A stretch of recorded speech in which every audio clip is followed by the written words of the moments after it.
नमस्कार, मैं हूं रोहित। आज का ये जो वीडियो है, ये मैंने उन लोगों के लिए बनाया है जो लोग दुकानदार हैं, जो लोग कुछ भी माल अपने रिटेल काउंटर पे सेल करते हैं। आज मैं एक बहुत बड़ी समस्या के बारे में बात करने वाला हूं, जो दुकानदार लोग बहुत ज़्यादा फेस करते हैं, जिसकी वजह से दुकानदारों का बहुत सारा बिजनेस का लॉस होता है। और वो समस्या ये है कि आम लोग, जो लोग खरीदारी कर रहे हैं ऑनलाइन, उनकी जो हैबिट बढ़ती जा रही है दिन प्रतिदिन। पहले के मुकाबले अब बहुत सारे लोग ऑनलाइन खरीदारी करना चालू कर दिए हैं, जिसकी वजह से जो छोटे-छोटे दुकानदार होते हैं, उनका बिज़नेस बहुत ज़्यादा मार खाता है। तो जो लोग बहुत ज़्यादा ऑनलाइन शॉपिंग करते हैं, उनको भी सोचना चाहिए कि इस वक़्त हमारे देश की जो फाइनेंशियल परिस्थिति है, हमारे देश के जो छोटे-छोटे व्यापारी हैं, उनका जो दुकानदारी मार खाता है, उनके इस हैबिट की वजह से कि वो लोग सस्ता या होम डिलीवरी के चक्कर में ऑनलाइन खरीदारी करने लगते हैं। तो उसकी वजह से जो दुकानदार लोगों का बिज़नेस जो मार खा रहा है, उसके बारे में ये वीडियो रहेगा। मैं इस वीडियो में 10 सवाल कवर करने वाला हूँ। अगर इन 10 सवाल का आंसर किसी के पास भी है पूरे इंडिया में, आप इसको मेरा आप चैलेंज समझ सकते हो या आप इसको मेरा एक सजेशन समझ सकते हो। 10 सवाल मैं इस वीडियो में पूछने जा रहा हूं। अगर आप एक दुकानदार है तो आप प्लीज जरूर इस बात पर गौर करिएगा मेरे इन 10 सवालों पर, क्योंकि ये 10 सवाल खासकर से सिर्फ दुकानदारों के लिए है और उन लोगों के लिए है जो लोग ऑनलाइन शॉपिंग करते हैं। तो अगर आप दुकानदार हैं तो आप इन 10 सवालों को जरा गौर से सुनिए और इसका जवाब आप खुद सोचिए कि आपका जवाब हाँ में है या ना में है। इसी से आपको अंदाजा लग जाएगा कि आपका दुकानदारी का जो व्यवसाय है वो भविष्य में किधर जाने वाला है। और जो लोग ऑनलाइन खरीदारी करते हैं उनको भी इस बात का अंदाजा लग जाएगा कि उनके ऑनलाइन खरीदारी करने की बढ़ती आदतों की वजह से जो छोटे दुकानदार हैं उनका भविष्य किधर जा रहा है। तो 10 सवालों में से पहला सवाल ये है, आज से कुछ वर्ष पहले तक, जब तक कोविड नहीं आया था या उसके पहले जब लोगों ने धीरे धीरे ऑनलाइन परचेजिंग करने की आदत को शुरू किया, उसके पहले जितना खरीदारी बाजारों में लोग जाकर के करते थे, क्या आज की तारीख में भी लोग उतना ही खरीदारी करते हैं? अगर आपका इसका जवाब नहीं है तो आप मेरा अगला सवाल सुनिए।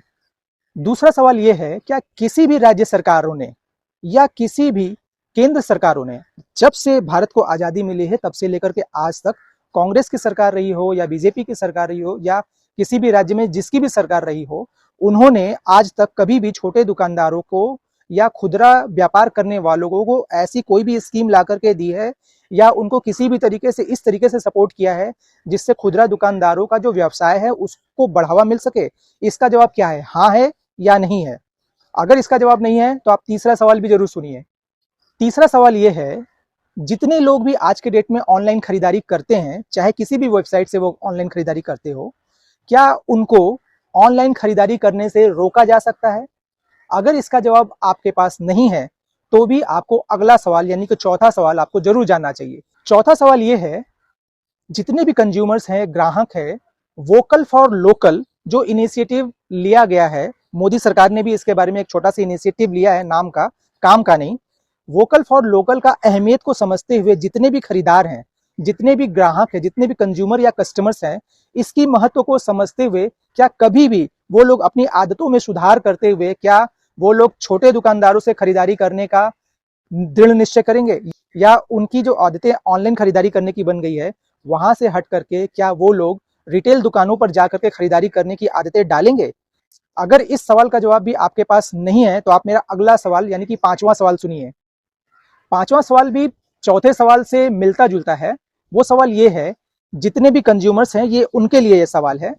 सवाल ये है कि जितने भी कंज्यूमर्स हैं उन वो जब भी ऑनलाइन खरीदारी करने जाते हैं किसी भी वेबसाइट पर, तो वहां पर उनको लगता है कि उनको वहां पर या तो कैशबैक मिल रहा है, या तो उनको लगता है कि जो भी सामान वो खरीद रहे हैं वो लो प्राइस में मिल रहा है, या फिर उनको ये लगता है, तीसरी फैसिलिटी उनको ये मिल जाती है कि उनको लगता है कि होम डिलीवरी मिल जाती है, जबकि बहुत जगह पे तो होम डिलीवरी का चार्जेस भी लिया जाता है। ये 3 फैसिलिटी हो गई। पहला हो गया कैशबैक, दूसरा हो गया लो प्राइस और तीसरा हो गया होम डिलीवरी।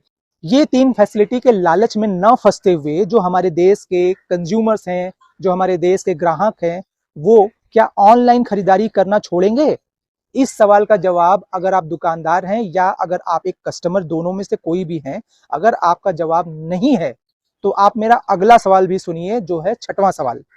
मेरा छठवां सवाल ये है, जितनी भी बड़ी बड़ी कंपनीज हैं, चाहे वो, मैं किसी का नाम नहीं लेना चाहता हूं, जहां पे भी आप लोग जानते हैं कि जहां पर भी आप लोग ऑनलाइन खरीदारी जाकर के करते हैं, वो बड़ी बड़ी कंपनीज कभी भी छोटे दुकानदारों को फायदा पहुंचाने की नीयत से कभी भी कोई अपने बिजनेस का लॉस करते हुए कोई ऐसा स्कीम लेकर के आएंगे, या कोई कभी भी ऐसा सोचेंगे या ऐसा कभी करेंगे कि जो खरीदार हैं वो ऑनलाइन की बजाय ऑफलाइन छोटे दुकानदारों से जाकर के खरीदारी करें? आप खुद सोचिए। अगर मेरा एक बड़ा कंपनी है तो मैं भी यही सोचूंगा कि मैं अपना बिजनेस को बढ़ाऊं। वो भी यही सोचते हैं। तो बड़ी कंपनीज भी ऐसे ही सोचती हैं। वो लोग भी यही सोचते हैं कि अधिक से अधिक कस्टमर ऑनलाइन खरीदारी करने लगे, ऑनलाइन पेमेंट करने लगे। लेकिन इसका रिजल्ट क्या होता है? इसका रिजल्ट यही होता है कि जो छोटे दुकानदार हैं उनका जो बिजनेस है वो बहुत मार खाता है। लेकिन इन आदतों से, ये जो बढ़ती हुई आदतें हैं लोगों की ऑनलाइन खरीदारी करने की, क्या उसको रोका जा सकता है? अगर इस सवाल का जवाब भी आप ना में देना चाहते हैं तो प्लीज आप मेरा अगला सवाल भी जरूर सुनिए। वो सवाल क्या है, ये भी बहुत इंपॉर्टेंट है। अगर आप यहां तक वीडियो देख रहे हैं ना, तो मैं आपसे प्लीज आगे बढ़ने से पहले एक बार रिक्वेस्ट करना चाहता हूं कि आप अगर अपने बिजनेस को बढ़ाना चाहते हैं, मैं दुकानदारों को भी बोल रहा हूं और जो लोग कंज्यूमर्स हैं उनको भी बोल रहा हूं, मेरा ये वीडियो बनाने का जो मकसद है वो दुकानदार और कंज्यूमर्स दोनों को फायदा पहुंचाने की नीयत से बनाया जा रहा है। ये फायदा मैं दुकानदारों को कैसे पहुंचाऊंगा या ये फायदा मैं कंज्यूमर्स को कैसे पहुंचाऊंगा, इसके लिए आप मेरा अगला वीडियो देखिएगा। लेकिन उसके पहले आप मेरा चैनल सब्सक्राइब कर लीजिए। चैनल मेरा अगर आपने सब्सक्राइब नहीं किया है तो हो सकता है आप मेरा अगला वीडियो मिस कर दें, क्योंकि मैं कुछ ऐसा अनाउंसमेंट करने वाला हूं इसी चैनल पर जिससे दुकानदारों को बहुत बड़ा बिजनेस मिलने वाला है। इसलिए अगर आप दुकानदार हैं तो प्लीज आप मेरे चैनल को सब्सक्राइब कर लीजिए। अब मैं अपने अगले सवाल की तरफ बढ़ता हूं। अगला सवाल है सातवां सवाल। सातवां सवाल क्या है? सातवां सवाल ये है कि जितने भी बैंक्स हैं हमारे देश में जो क्रेडिट कार्ड इशू करते हैं, डेबिट कार्ड इशू करते हैं, उन क्रेडिट कार्ड और डेबिट कार्ड पर वो लोग जो ऑफर्स देते हैं ऑनलाइन खरीदारी करके, जो कैशबैक पाने का ऑफर होता है या डिस्काउंट पाने का ऑफर होता है, तो इस तरीके से बैंक्स इनडायरेक्टली जो बड़े बड़े वेबसाइट्स हैं, बड़े बड़े बिजनेसमैन हैं, उनको सपोर्ट करते हैं। क्या आपको लगता है कि बैंक्स कभी भी इस तरह का ऑफर देना बंद करेंगी? अगर इस सवाल का जवाब भी आप ना में देना चाहते हैं या आपको लगता है कि नहीं है, नहीं हो सकता है ऐसा, बैंक्स हमेशा अपने बिजनेस को बढ़ाने के लिए ये ऑफर्स देती रहेंगी, तो भी आपका बिजनेस मार खाएगा, तो भी आपको आर्थिक नुकसान होने वाला है। अगर आप एक दुकानदार हैं या अगर आप एक कंज्यूमर हैं तो भी। लेकिन बहुत सारे कंज्यूमर्स या बहुत सारे दुकानदार हो सकता है मेरी इस बात से सहमत ना हो। मुझे इससे कोई फर्क नहीं पड़ता है कि आप मेरी इस बात से सहमत होते हैं या नहीं होते हैं, क्योंकि आने वाले समय में आपको इसका रिजल्ट दिख जाएगा। अभी भी वर्तमान में जो सिचुएशन चल रहा है उसमें बहुत सारे लोग हैं जो इस तरह के सिचुएशन को बहुत अच्छी तरीके से भांप लेते हैं कि आने वाला जो समय है वो दुकानदारों के लिए कितना खतरनाक होने वाला है। अब इस सवाल का जवाब भी अगर आप नहीं दे पा रहे हैं या आपका जवाब ना में है, तो अब आप मेरा अगला सवाल सुनिए। मेरा अगला सवाल यानी कि आठवां सवाल ये है, जितनी भी बड़ी बड़ी ई कॉमर्स वेबसाइट्स होती हैं वो करोड़ों करोड़ों रुपया हर साल कैश बर्न करती हैं। कैश बर्न का मतलब शायद आप में से बहुत सारे लोग नहीं जानते होंगे। उसके लिए मैं एक छोटा सा एग्जांपल दे देता हूं। कैश बर्न का मतलब ये होता है कि अपने प्रॉफिट मार्जिन में से भी कम कीमत पे जब कोई प्रोडक्ट को सेल करके लॉस किया जाता है बड़ी कंपनियों द्वारा, तो उसको कहते हैं कैश बर्न करना।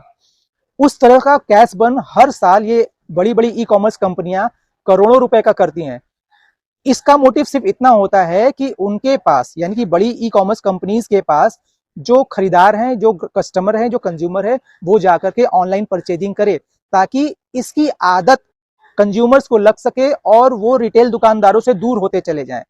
अगर आपको लगता है कि कैश बंद करना ये बड़ी कंपनी छोड़ देंगी, अगर आपको लगता है कि कैश बंद करना ये बड़ी कंपनीज कभी नहीं छोड़ने वाली हैं, अगर इसका जवाब ना में है तो आप मेरा अगला सवाल फिर से सुनिएगा। याद रखिए, ये वीडियो बनाने का मेरा मकसद सिर्फ इतना है कि मैं अपने देश के छोटे छोटे दुकानदारों की मदद करना चाहता हूं, अपने देश के कंज्यूमर्स की मदद करना चाहता हूं। ये मदद मैं कैसे करूंगा, इसका क्या सोल्यूशन लेकर के आऊंगा, ये मैं अपने अगले वीडियो में जरूर बताऊंगा, आने वाली वीडियो में जरूर बताऊंगा।